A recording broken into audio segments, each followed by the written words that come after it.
Hi everyone, आई स्टार्ट करते हैं question number 4। Wasim has a car, यानी कि car not owned by employer. ये छोटी छोटी बात जो आपको समझ आ जाए पहले ही लिख लेना, इससे आपको आसानी होगी।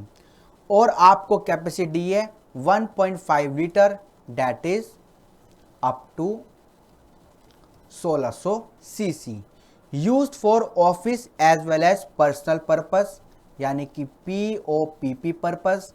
During the year cars is used 80% for business purpose, being certified by the employer. Employer ने चेक कर लिया कि जो गाड़ी यूज हुई है वो 80% कैसे यूज हुई है, for official purpose. During the year he incurred rupees 50,000 on maintenance and running of such car. तो 50,000 रुपये खर्च हुए पूरे साल में रनिंग एंड मेंटेनेंस कॉस्ट पे, किसके? मिस्टर वसीम के। The entire cost is reimburse by the employer, और सारा खर्चा एम्प्लॉयर ने रीइंबर्स कर दिया। Fine taxable perquisite if assessee wish to claim higher deduction when a proper logbook is maintained, a proper logbook is not maintained। तो आपने proper खाते बनाए हैं तो क्या होगा, 50,000 रुपये में से 80% की छूट मिल जाएगी, यानी 20% टैक्सेबल हो जाएगा, क्योंकि 20% पर्सनल पर्पस के लिए यूज हुआ है। तो आइए लिखते हैं question number 4।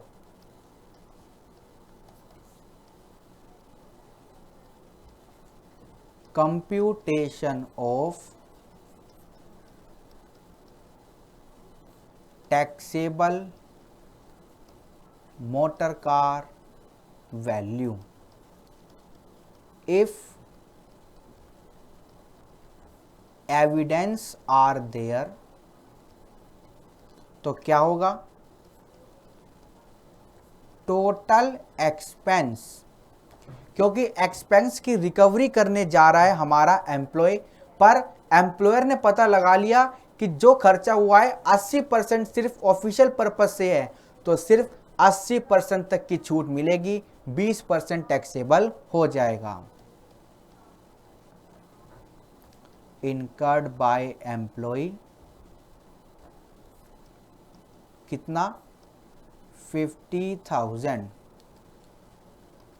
Less 80% portion exclusively for official purpose. हम 50,000 का सीधा 20% भी निकाल सकते हैं, वैल्यू सेम आएगी। तो 50,000 का 80% कितना हुआ, 40,000, और जो रिमेनिंग पोर्शन होगा वो क्या होगा, टैक्सेबल। Net taxable value. अब बात करते हैं सिंपल वाले की, यानी कि सिंपल वाला क्या, if there is no evidence. अगर कोई भी एविडेंस नहीं है तो क्या होगा, car not owned by employer, मतलब कि छूट मिलेगी कितने रुपए की, या तो 1800 रुपये प्रति महीना या फिर 2400 रुपये प्रति महीना। तो इंजन आपका 1600 सीसी तक का है, तो छूट मिलेगी कितने की, 1800 रुपये प्रति महीना की। और क्वेश्चन में कहीं पर भी नहीं लिखा कि ड्राइवर दिया या नहीं दिया, तो ड्राइवर कॉस्ट हमको नहीं लेनी। तो आइए लिखते हैं, एक्सपेंस इनकर्ड बाय एम्प्लॉय कितना, 50,000 लेस एग्जम्प्टेड पोर्शन, कैसे, 1800 रुपये 12 महीने का, कितना आया, 21,600, और जो रिमेनिंग पोर्शन बचेगा वो क्या होगा, टैक्सेबल। कितना बचा, 28,400 taxable value of motor car. और ये क्यों आया? क्योंकि car not owned by employer, cc up to 1600 cc, तो इसलिए 1800 रुपये प्रति महीना आया। एंड नॉट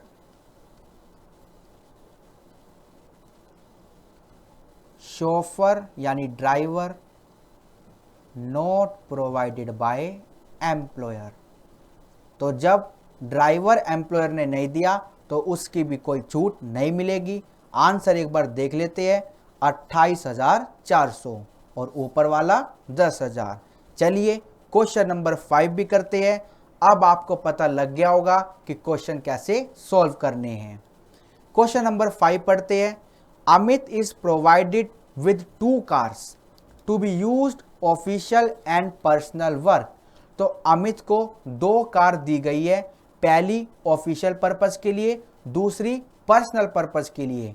यानी कि क्वेश्चन ने बता दिया। अगर क्वेश्चन नहीं बताता तो हमको क्या करना पड़ता? एनालिसिस ऑफ एम्प्लॉय चॉइस, यानी जो हमने सीखा था, आपको दिखाता हूं हमने क्या सीखा था।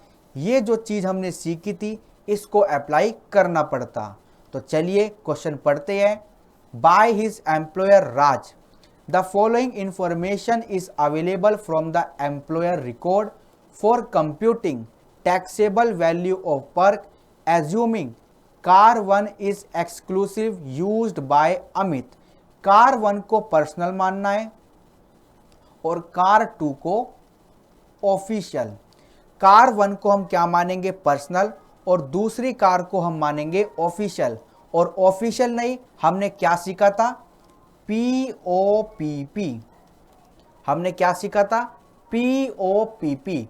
मैक्सिमम एक गाड़ी पीओपीपी हो सकती है, दूसरी पर्सनल हो सकती है। तो अगर आपको क्लियरिटी ना हो क्वेश्चन से तो हमको क्या एज्यूम करना है?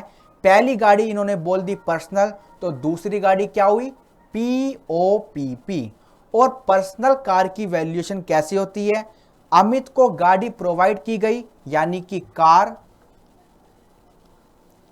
Owned by employer. तो हमको पहली वाले केस से कैलकुलेशन करनी है। तो एम्प्लॉयर ने गाड़ी दी है, अगर पर्सनल पर्पस के लिए दी है तो 10% कॉस्ट का भी लेना है। Running and maintenance expense company ने बियर करे और ड्राइवर की सैलरी कंपनी ने बियर करी, तो इन दोनों को भी लेना है।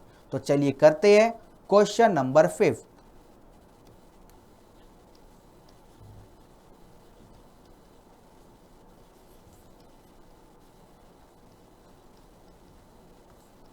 Valuation of motor car. ठीक है, car 1 as personal purpose and this car owned by employer. आइए एक बार कॉन्सेप्ट देखते हैं।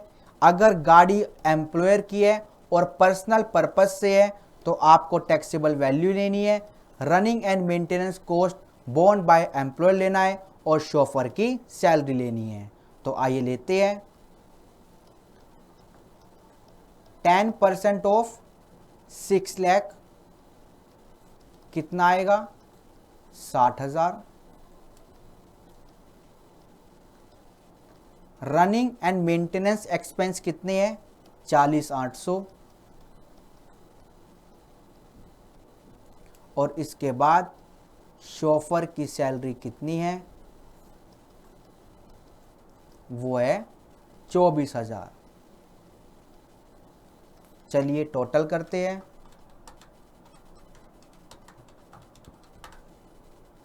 हाँ जी, टोटल आ गया 1,24,800। अब लेते हैं कार 2 एज पीओपीपी। तो कार 2 लेते हैं एज POPP पार्टली आपकी है ऑफिशियल और पार्टली है आपकी पर्सनल। तो आपको क्या करना है, एज्यूम करना है, क्योंकि क्वेश्चन नंबर 5 में कहीं पर भी CC नहीं लिखा गया। तो सबसे पहला फैक्टर हम लिखने जा रहे हैं कार ओन्ड बाय एम्प्लॉयर, ठीक है। दूसरा एज्यूम कर रहे हैं 1600 सीसी। तीसरा R&M प्रोवाइडेड बाय एम्प्लॉयर, ठीक है। और चौथा शोफर प्रोवाइडेड बाय एम्प्लॉयर। तो यहां पे एक चीज हमने एज्यूम की है क्योंकि क्वेश्चन में मिस है। हम आंसर में भी चेक करेंगे, आंसर में भी इन्होंने नोट लिखा है कि it is assume that the CC of car is 1600 CC. Assume capacity of engine does not exceed 1600 CC, यानी अप टू 1600 सीसी। तो अब वैल्यू ऑफ कार कैसे आएगी?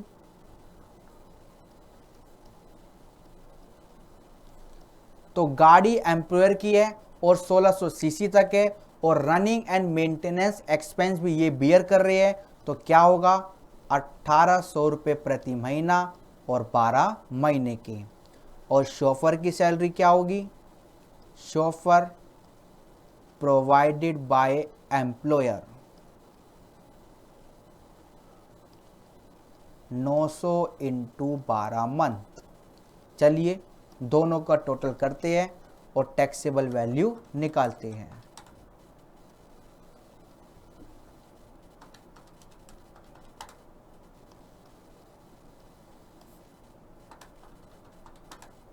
तो टैक्सेबल वैल्यू आपकी आ गई है ₹32,400।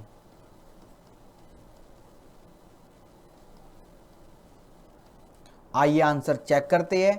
पहला 1,24,800 और दूसरा आपका 32,400 और दोनों मिलकर बन गए 1,57,200।